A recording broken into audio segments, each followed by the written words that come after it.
What's going on, everybody, and welcome to another episode of Lone Ducks Gun Dog Chronicles. I've got a fun episode. Me and Kevin, my buddy Chad, are going to do two things. It's going to be a two-parter. So the first part is going to be talking about Chad's jumping in with both feet, leaving a steady job, and becoming a dog trainer full-time. He'd already been doing it. I'm going to let him tell his story. And then the second part is going to be recapping the field trial, the last field trial of the season for me. I don't know if Chad had any more plans to for 2025, but, we had some success, so we're going to talk about that. And without further ado, welcome to the show, Mr. Chad Martin. Thanks, Bob. Thanks, Kevin. Glad to be here. Guys, thanks for having me. Dude, glad to have you on, man. This is it's an exciting day to kind of recap a really fun field trial. But do me a favor, before we get into it too deep, tell everybody, your kennel, where you're from, all about you, bud. Yeah, absolutely. So Chad Martin, Wicked Waterfowl Retrievers is our business here based out of Vassalboro, Maine.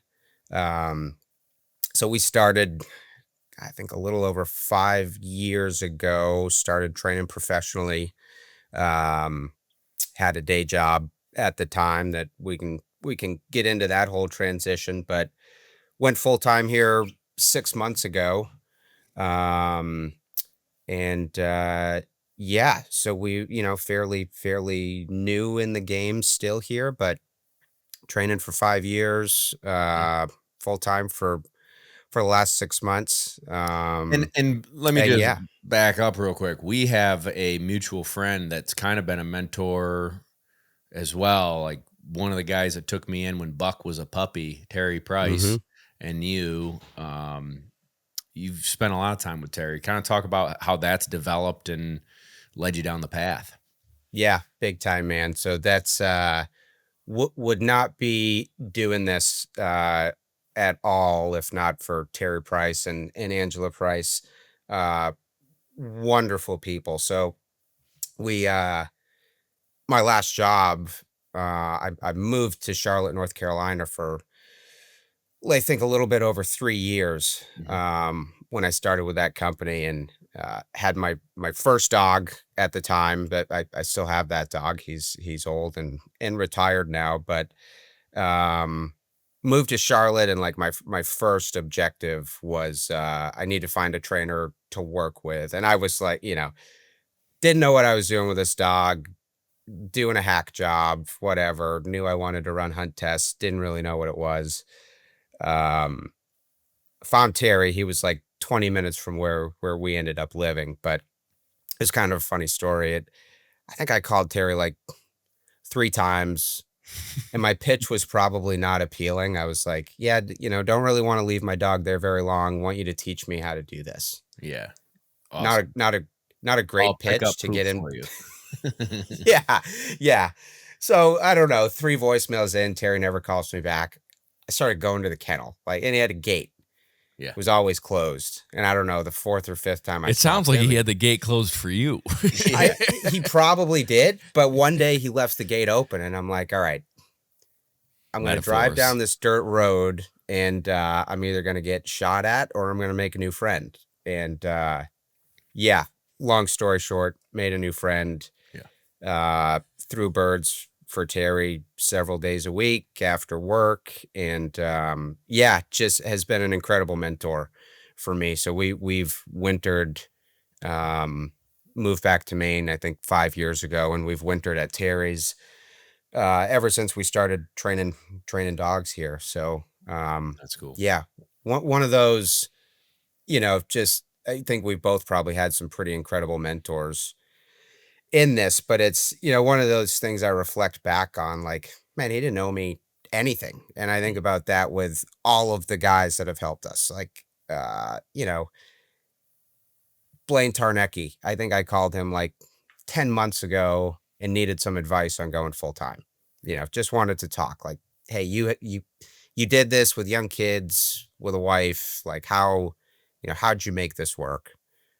He didn't know me anything. Talked to me for an hour and a half, stuff like that. So just a phenomenal community of people. Yeah, no doubt. What did you do prior to going full time? I worked for a company, so I ran a sales team for a company. We did contract packaging and logistics. Is kind of the short version there, but um, yeah, good job, great job. It was one of those that's like, Tough to you leave. know, does this make sense? Are we Mhm. are we doing the right thing here? But Yeah. 6 months removed, I'm sitting in my home office where I did that job most of the time. I don't think I've sat here in 6 months, Heck and yeah, dude. Good for you. I'm I'm realizing right now that I don't miss it. So I'm glad to be here talking to you guys. But Good for you. Yeah, glad to have you on the show. Um, we also have funny coincidence that both of us slung copier salesmen. No way. Yeah, we share a lot in common. It's hilarious. it's How long were man, you out making copies? God, man, I did it How for many prints per minute, dude? 5 years. That's a lot of PPM on that copies. thing.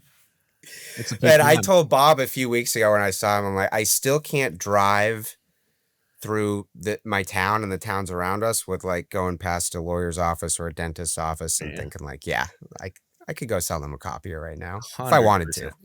At least you had doctors' offices and dentists. Duplex.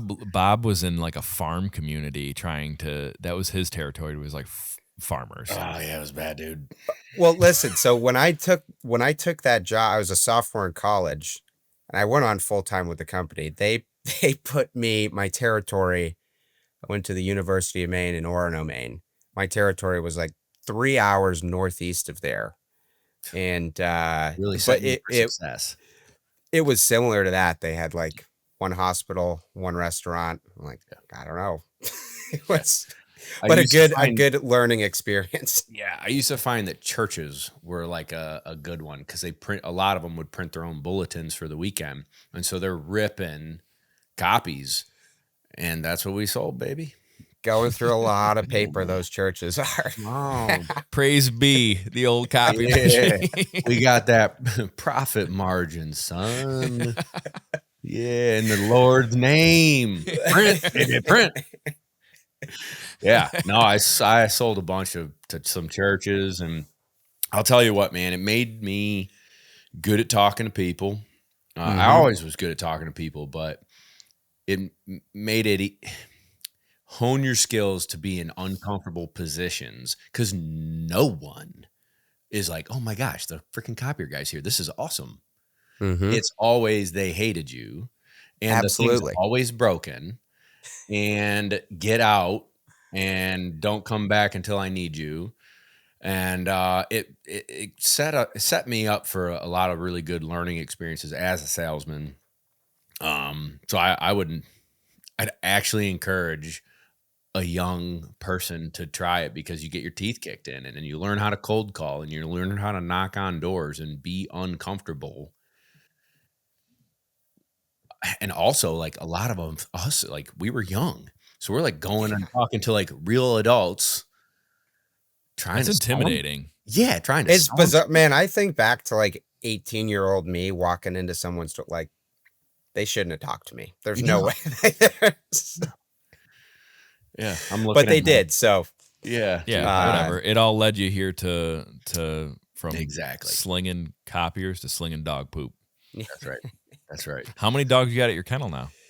Well, maybe now's not the right time, but on average, yeah, Oh, now well, it's okay. hunting season. We slow Right down. now is hunting man. season for anybody listening. At not immediate when the podcast goes live. It's now hunting season, which hunting season, Mhm. baby. yes, best time of the year. It sure is. Dogs are funneling out a little bit, but we were since January 1st, I think we've been 16 to 20 dogs. Yeah. Somewhere right in there the whole time, which is still trying to figure out that sweet spot, but I think it's in there. That worked pretty well for us. So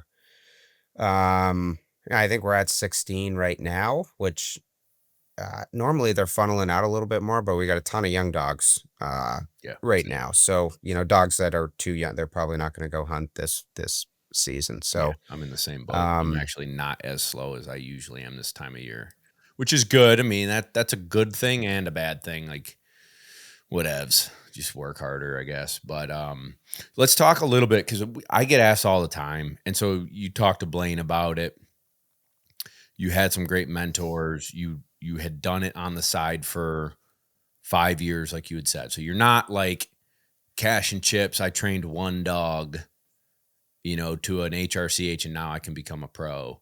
You you mhm. you did the full-time job, the dad, the husband, and trained at night and weekends and built a name for yourself before you hung your I mean, you already hung your shingle, but I guess what I mean is like literally going all in on yourself to support a family. What was that like, and what kind of advice did Blaine give you? What stuck, what didn't stick, all that jazz. Walk us through it. Yeah. So I think, I like to think that when I look back on this, that we went about it the right way in the sense that, I had the 5 years of keeping my day job, and kind of feeling this out. So I, I'm I'm a planner. My wife is a planner. So we took those 5 years to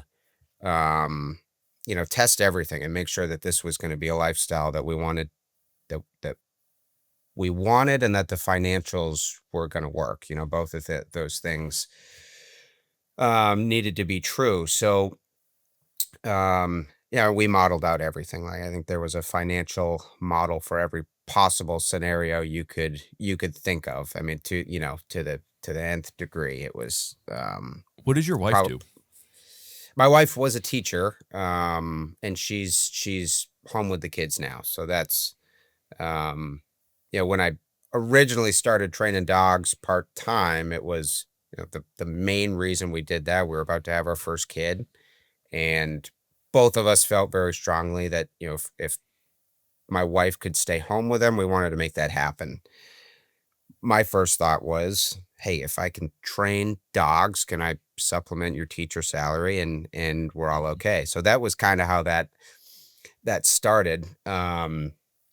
But where was I going with that? So yeah, it was, I think very well thought out in determining before we went full time that we were pretty confident that this could work. Mhm. Um, Still a lot to be determined there, but um, and the big thing for me was the family part of it. So, I asked anyone and everyone I could for insight on that because I think, obviously you guys know it's a tough job without a family, and Right. it's very tough with a wife and kids if you want to be a good husband and a good dad and really good at your job. So, everybody told me the same thing that that was going to be a difficult thing to do, and I don't think anybody lied to me about that. Um, I think that is definitely true, but that was something, I knew Blaine had done that, and so he was a guy I really valued his insight on how he made that work. And a lot of what Blaine said was right. Just prioritize it. Like it's not going to be easy. There's going to be sacrifices. I think that's one of probably the greatest benefit to me is a wonderful wife that understands that. Like there is there's no nobody's naive about the sacrifices that will be made in this living. That's everybody knows that. But um So like you know let's break that down a little bit because again, we've got listeners that are like, I want to do what you do. So what mm, are those I can tell them, but what are some of the sacrifices that you guys face? And mhm. then I can jump in too. Yeah, I think you miss a lot of weekends with your kids, your wife. Our job is performing on the weekends. So, Yeah. we kind of live on the road, and that is what it is. say Monday through Friday, like, just get used to a very long day every day. You might start training at 8, but you're probably cleaning and feeding and airing long before that, and same goes for the evening. So it's the big thing for me was, again, being a pretty big planner is like my week starts on Sunday and I have everything written out.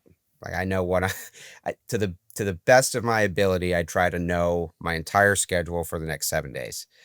Uh and so there's very specific family time built in there. Good for I you. would say one of, for all of the things that you might miss. I was just talking to my wife about this the other day. I said, it's pretty neat. I'm at breakfast with my kids every morning. I was probably working several hours before that, but I make sure I'm there with the kids in the morning. And then one of the things Blaine told me was you do not miss supper with your wife and kids, and maybe some of the best advice I've ever gotten. So that is the other priority. Whatever's going on, we're having supper as a family, and probably back to work after that, maybe. But Yeah. that I think those are the things that make this work long term, Yeah. and I only think you 6 need to months keep in, but I that. think it's working now. Yeah, we kind of talked about it at the trial. Like it's an unbelievable living. It's an unbelievable life. You meet tons of great people. You go to all cool places. Like if I were to write it out now, it would blow people's mind. The book I could write on cool friends, cool places, opportunities to hunt. Not to sound like a dink, but like successes, right? A weekend Mhm. success is you're setting goals and you're hitting them. You're in charge of everything. It's a really neat thing.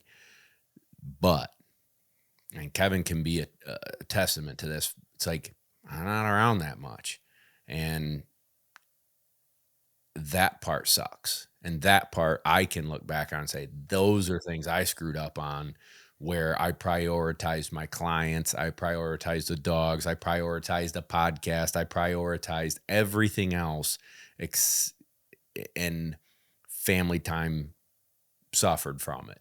And I'd be home at 6 and turns out I was home at 7 because Timmy showed up and wanted to see his dog and or just chit-chatted with me at my truck when I could have left. And like you gotta just I've gotten better at it, like way better at it. Put the foot on the ground and say, "Hey dude, I gotta go, man. I got stuff to do.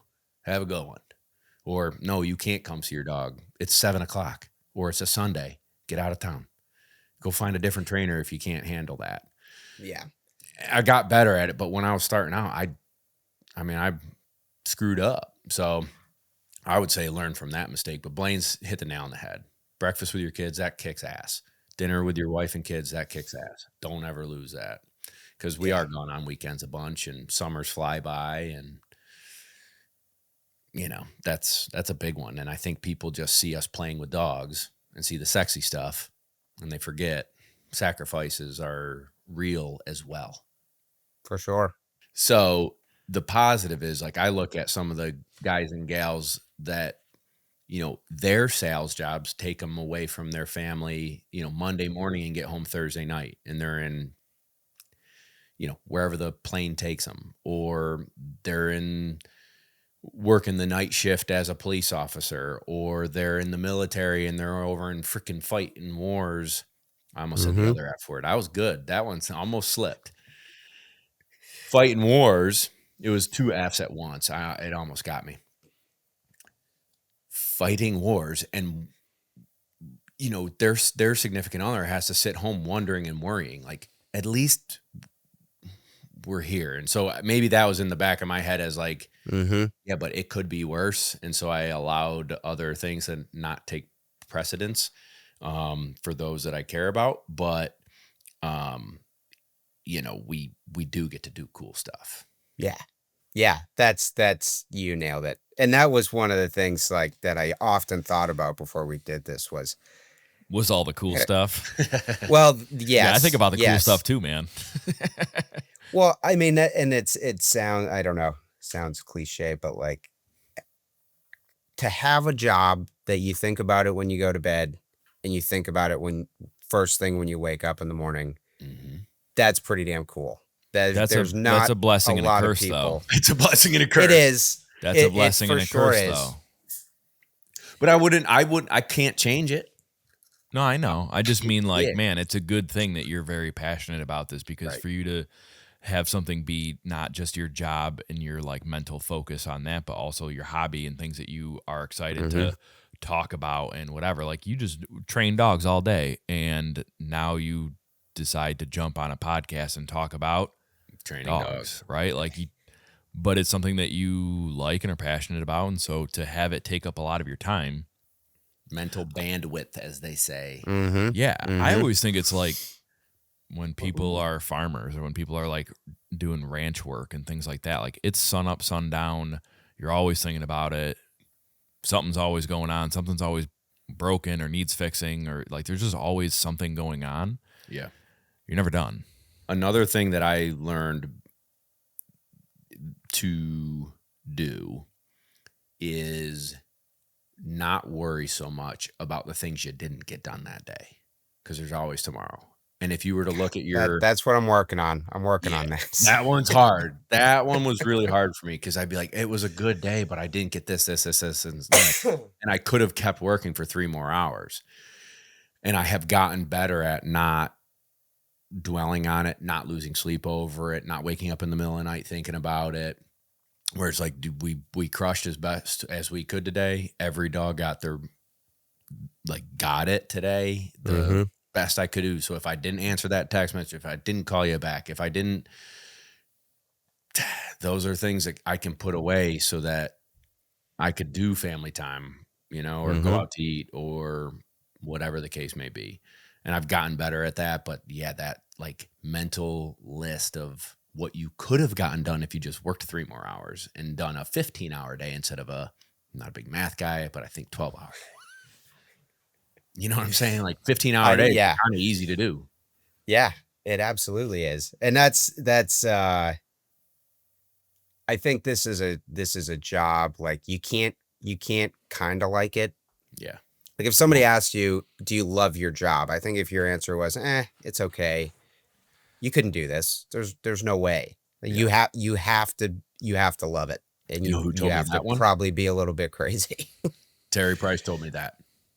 He goes, because I almost went and worked for him after college. And he goes, Bob, I don't want you to, you've got college loans.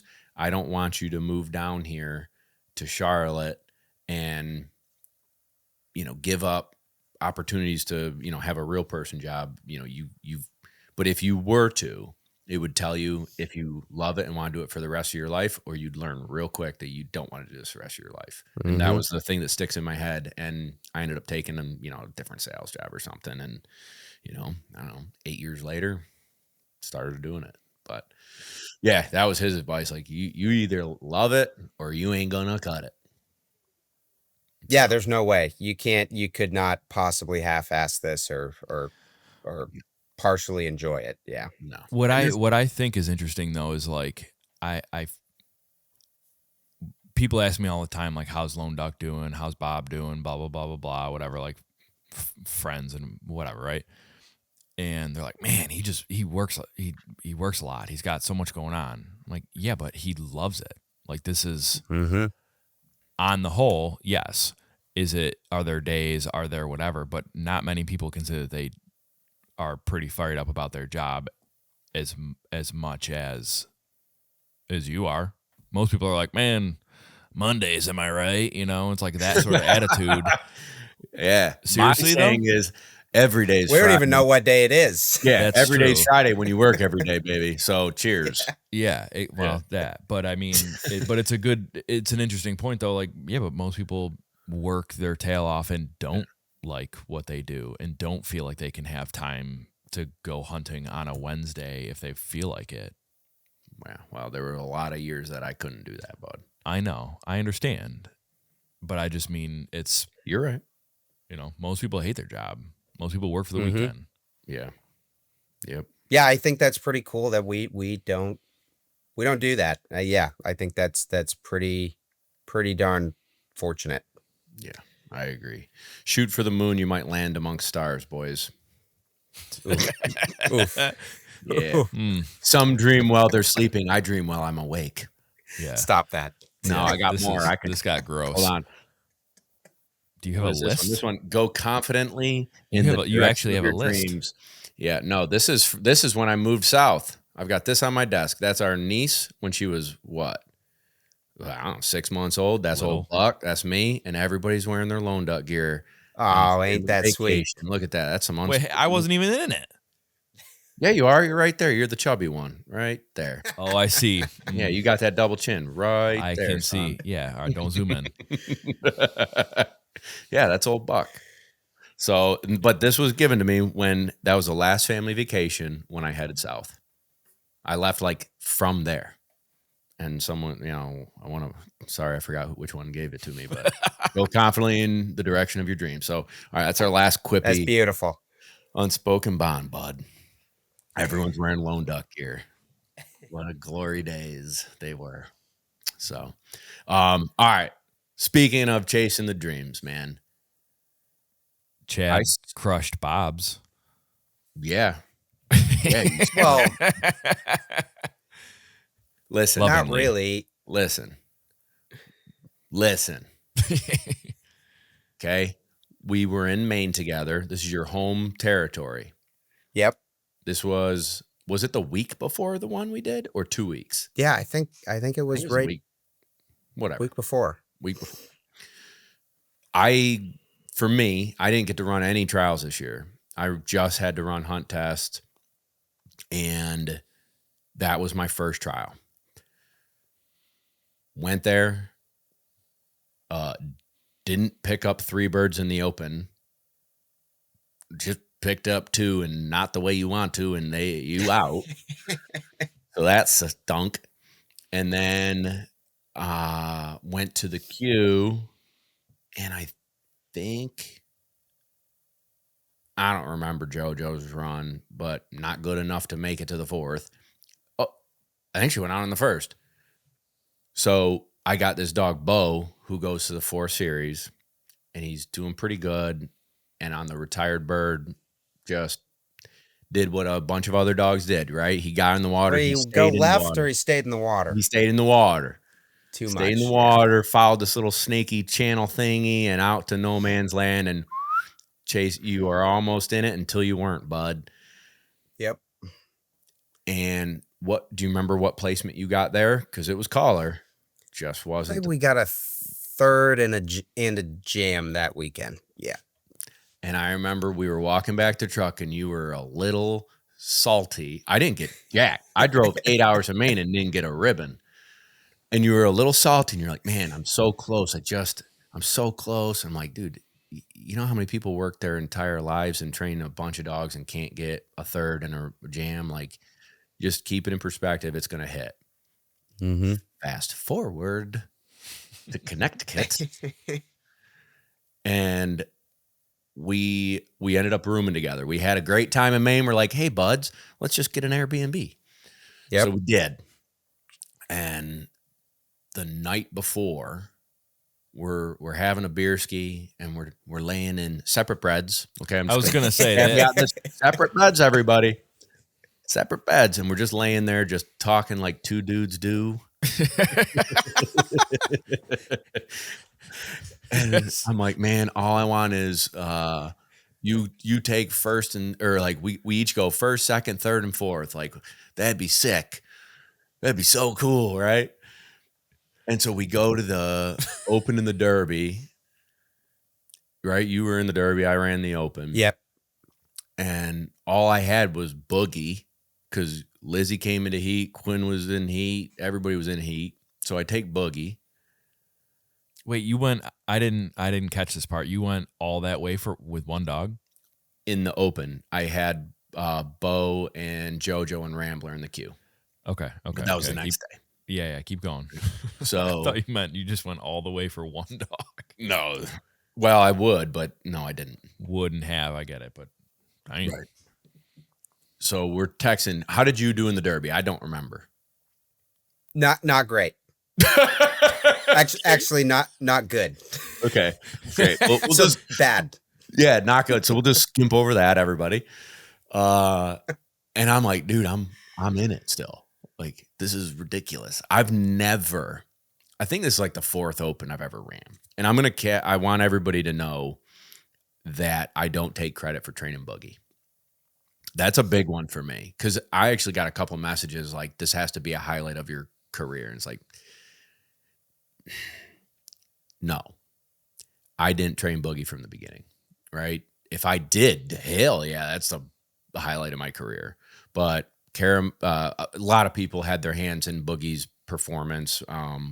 A good friend of mine and who I stay with in South Carolina, Karamak, did a ton, like 70% of his training, maybe, I don't know, 80, whatevs, ton.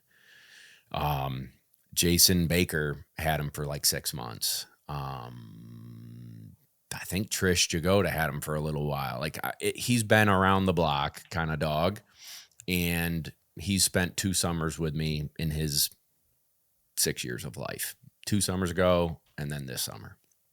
So I have a hand. Which is not an easy thing, though, Bob, for that dog to bounce around like that. So just to give you a little bit more credit than you are, for a dog to bounce around like that, and you're the one to stand over him and take. Well, I won't ruin your story yet, but to do what you did in the open, Well, thanks. hey, that's pretty awesome. He had a hell of a day. And we're sitting there. We were like middle to late in the pack to run the first. And I watched dog after dog. And it didn't look that bad. You go pick up the long flyer, and then everything else retires.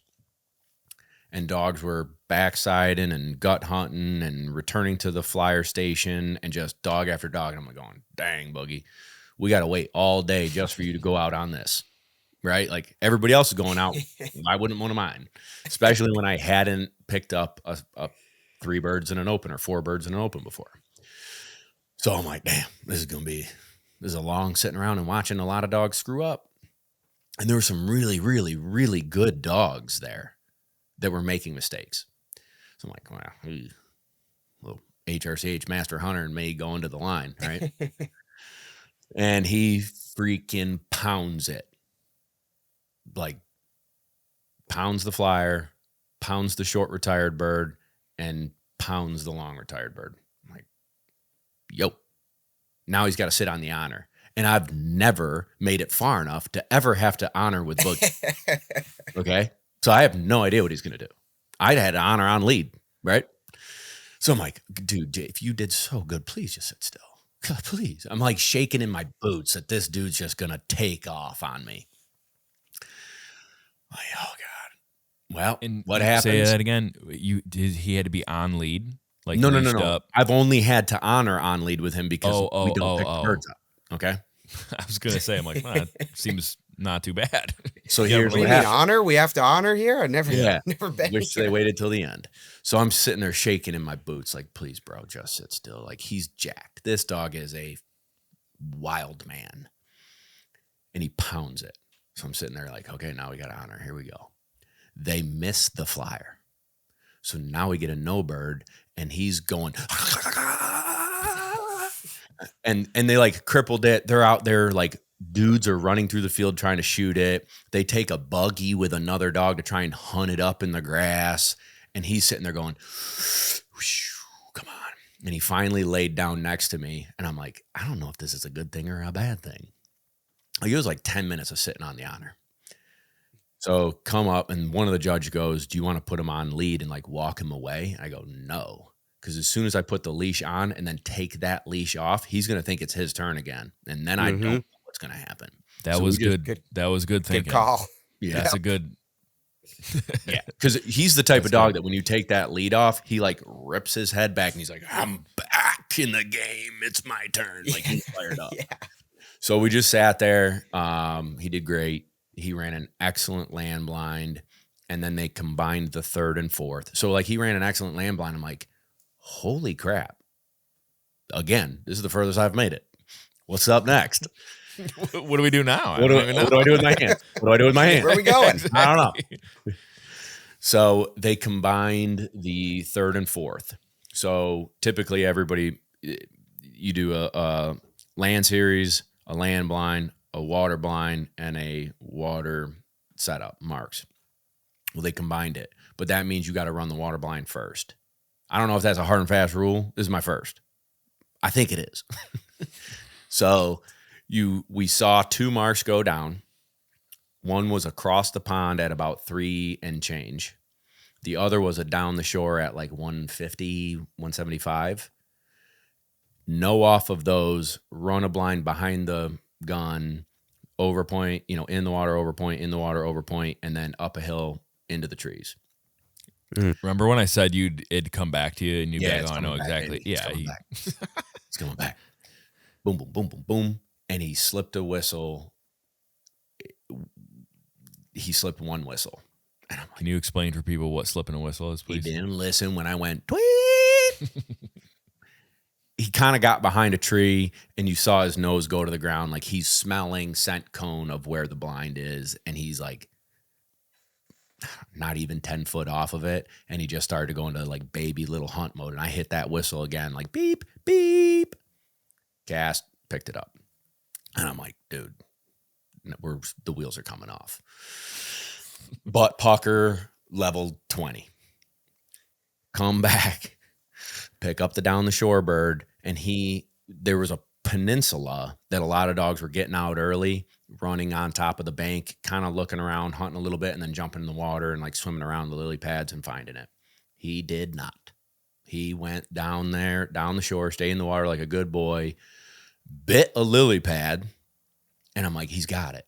Now, also, the sun's shining, so there's like glimmer on it. I'm like, holy cow, he just pounded that. And then he spun away from me. I'm like, all right, I've trained Boogie for a while now. Sometimes he picks the duck up and goes the other way. What he's doing. He's doing it. But it wasn't the bird. He was like 5 feet from it. Bam, got it. Came back. Like, this, okay, heck yeah, dude, we're in it. Now you got to punch out all the way across the pond. It was like a courage test almost. If you had the guts to look back out over open water and swim 300 yards with nothing in sight, no stick, it's a retired gun, nothing in sight, and just swim, you good dog. He got all the way there and put his face on the bird. He didn't get out on the bank and turn left or turn right. He went right and put his mouth right on the bird. And I'm like, dude, I was dizzy. I turned around, I'm dizzy because I was holding my breath for like the last 50 yards of him chugging along. And I'm like, I don't know what place he's in. All I know is we just finished an open. I didn't know if we were like, I got no clue, just that he just pounded it. And we ended up getting a second. And if he didn't slip that one little whistle with the nose on the ground, could have been a blue. God, you just fired me up. I know. That's why we do it. So again, shout out to everybody who's had their hand on Boogie, because that's a win for everybody.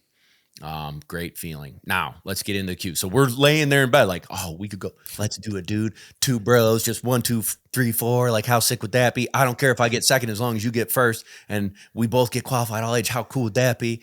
Yeah. And then we did it. Well, JoJo got a reserve jam, so we didn't do 1, 2, 3, 4. Okay. But you went 1 and 3, right? 1 and 4. Come on. Ew. Gross. Don't do that. Dude, it was the most electric feeling watching you get that ribbon. And I was like, listen, I got second, so we both got qualified all age. But it was like watching someone kill that duck that you're like, you take them on. Like, it was just freaking awesome to watch you like a week before questioning life and why we're here. I can't, it ain't happening. And then watching that little dog go frog stomp 4 series. And both of us are watching every dog like butt puckered, watching other dogs run, because we're like, we're sitting good. We're sitting good. And we're looking at each other like, I don't know, kind of button hooked on that one. Like, dude, it was an amazing feeling. Walk us through it for you. Man, it was awesome. So that was Yeah, a proud day. It was cool for me because that dog and that client was like one of the first to really be in the game, like full trust, wanted to play the game. I think that dog just turned 3, had her since she was 5 months old. Yeah. She's gone home to hunt for 2 winters, but, really have had that dog since she was 5 months old, and, the client just wonderful people, dear friends of ours, um, and just, believed in us, trusted us when we were starting out here, so that felt that felt really cool to get that done for them, and that's a dog, like, I know you've had, so close so many times, you Mhm. know, has every other color ribbon, well, not a second, but, uh, so yes, I was getting, like, you saw me the weekend before, like, it's hard, you start to think, like, "Am I gonna get this done? I Right. got such a good freaking dog here. I gotta get this done, right? There's no way," but you start to doubt yourself, and uh yeah, so that was cool. That was cool because of the dog it was, and my relationship with the client, and the fact that she'd just been so close so many times. So yeah, that was a good hurdle for me to get over. Dude, yeah, it was a really, really cool weekend. It was a good trial too. Um, I thought it was challenging. I didn't think it was. I've ran harder ones, Yep. like up at Alvin Hatcher's up here in New York. I've ran one where you're like, this is just above my pay grade, Hmm. and this was like a really good, fair, well managed. I felt like it was good. I don't know. I agree. I also can admit, like, it's hard for me to remove the bias. If I do well and you ask me how the trial was, yeah, it's a great trial, great bird placement, Yeah, exactly. awesome setups. Yeah, if I didn't do well, yeah, I don't know. It was okay. It Yeah. was. Yeah, I think like the first series, everything was standout guns. That was a little surprising to me because I don't know if I've ever ran a queue where everything was standout. Me neither. No. So they didn't retire anything in the first or fourth, but dogs still weren't picking it up. And I think that comes down to like where the birds were thrown in relation Hmm. to the other thing, the other marks and the wind and the terrain and the water in the 4 series. I mean, a lot of dogs struggled to get in the water the right place. And that would, if they got in the water where they belonged, they'd come out at the bird decent. Hmm. But it was a tech pond and it was easy to shimmy shake left instead of shimmy shake right and be on the wrong side of the gun. And so I think it was pretty well done, and I think they placed everybody fairly and correctly. Um, so it was a cool accomplishment, and it was really, really just fun to watch you be successful, buddy. I appreciate that, brother, and right back at you. That was a fun weekend to close out the season. I think we both had a pretty big stretch here to Mhm. wrap up our competitive season in the Northeast. So Yeah, I'm I so think I glad it's over with.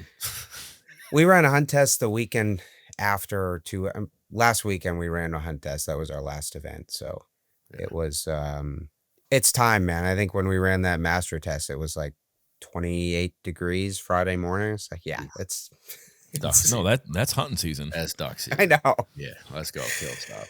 So Yeah. speaking of let's go kill stuff, what do you have on tap for the hunting season? Anything fun? Yeah, we're gonna kill some stuff. Our season opens early. I think we opened like the last weekend of September for ducks. Um, Went out for the opener. We did okay. We killed 11 or 12 birds opening day, and then I think I've only been out once since. But it's slow here, man. I mean, it's What's the beginning? warm. There's no water. We're still like the most severe drought we've ever had. Yeah. So, it'll get good here. You can kind of draw a circle on the calendar, like November 15th to Christmas. It's probably going to be pretty sporty. So, Now, um, where I know you mentioned where in Maine you're from, but like for someone who doesn't know exactly where that is, like mhm. where are you by the coast? Are you like way up north in Moose Country? Where are you at? Yeah. So just outside of Augusta, most people know where Augusta is, or Okay. Portland. We're an hour north of Portland, and like 50 minutes from the coast. So it's pretty ideal for ducks. Yeah, that's not bad. Our Yeah, I mean, our proximity to the coast, so if you basically go from us east, anywhere in there between us and the coast, it's pretty darn good. Cool. Um, Especially when stuff starts to get cold here. But uh, yeah, Do you and then get deer do you, season starts next weekend too. So yeah, that doesn't stink. Do you get yeah, out to do much sea duck hunting at all? I have actually never gone out sea duck hunted, like not on the big water. Truly sea duck hunt. I hunt a ton from the rocks, but that's hunting the ocean, but we're killing blacks and mallards. So I've never been. It's on my list, but Yeah. Got to Very do it, cool. bud. I know. I yeah, feel like you gotta. I think we all should head up there and make it a big priority. Yeah. It'd be awesome. I was telling Bob, come on, man, it's give it a few more weeks. It'll get good again, and we could do it. I want to come grouse hunt up there again. I love grouse hunting. It's so fun to me and challenging and different from what we do every day that it gives you a little reprieve, yet still watch dogs do their thing and quiet time in the woods and shut it down a little bit mentally. So I want to do like a duck and grouse, like, how people do cast and blast with fishing and Mm-hmm. hunting. Like, I would love to do a eider hunt mixed with a puddle duck hunt mixed with a grouse walk. That'd be a dream I three wonder, four day. I guess, I That's a mean, heck you of a could do weekend. that. You could do that right here. I'm trying to think the best time, like probably no November, maybe early to mid November. Yeah, you could pull that off here. I know you love the grouse thing. I see the appeal. I think I've never done it over a good dog. So I think, that would be the difference. If I saw, I would be hopelessly addicted to that as well, I'm sure. Yeah, it's fun, man. It's super, super fun. Well, dude, do me a favor. I know that there's a couple things that I want you to shout out. You've got a litter of really nice puppies. They're on the ground now, Yes. or yeah, they're on the ground. Yeah. 2 weeks old right now. So I think we've got two females still available. Cool. So that's out of my master hunter, who is a flex bitch, bred to an FC named Hacker, who is a Clooney son. So So repeat breeding. First one was very, very nice. So yeah, we got that on the ground here. that's awesome. You've got some of the puppies from that first litter in training, right? Yeah, we had two of them since January. One of them just went home, and one of them still here. Yep. What are they like? Phenomenal markers. So they've been. The plan was they would probably just run field trials, and I think at this point, my evaluation is that play whatever game you want. Like they can do whatever. So, um, doing more hunt savvy stuff, gun dog stuff with them the last few weeks, which is a ton of fun. But yeah, man, for 14-month-old dogs, like pretty stoic, pretty cool dogs. So yeah, I would highly recommend that somebody give me a call and buy a puppy. Heck yeah. I'll only take 10%, bro. Fair enough. Yep. Yeah. That's awesome. Well, all right. Now tell everybody where they can find you on the social medias and whatnot. Yes. Website is wickedwaterfowlretrievers.com. Find us on Facebook and Instagram the same way. Very cool. Well, Yeah. Mr. Chad, it's always a pleasure to BS with you, dude. And like I said, it was electric that last series of the queue, watching us and our dogs and the fellow dogs. There were some really nice dogs in our group and really nice people too. I'm just Yes. glad we did a little better than them. I'm just gonna be honest. It's funny to find yourself standing there with like such good people, such nice people. God, I hope your But dog does a little worse than mine, though. just a tiny bit. I don't want them to blow up. I just want a little bit of Yep. an edge. Yep. Yep. No, they were super great people, and appreciate everybody that was there. And like I said, it was just an amazing thing to sit back and watch you kick some ass, man. It's fun when you're Same to friends you, with- brother. No, thank Same you. to you. I appreciate that. Yeah, man. Everybody who tuned in, check Chad out on the old Instagrams and Facebooks and website. And if you're in the market, I'll tell you what, you just fired me up because I bred Quinn to Clooney and you bred yours to an FC off of Clooney. I think they're just excellent animals. They're really, really good dogs. So if it's something anybody's interested in, give Chad a holler and get you a female pup. And all right, Kev, good to see you, brother. Sorry that you weren't out grouse hunting with me today, but tough break. Someone's gotta gotta make work. Chad Yep, somebody's got to work. All right, everybody who tuned in, thank you so much for spending another episode with us, and we'll catch you on the flip side.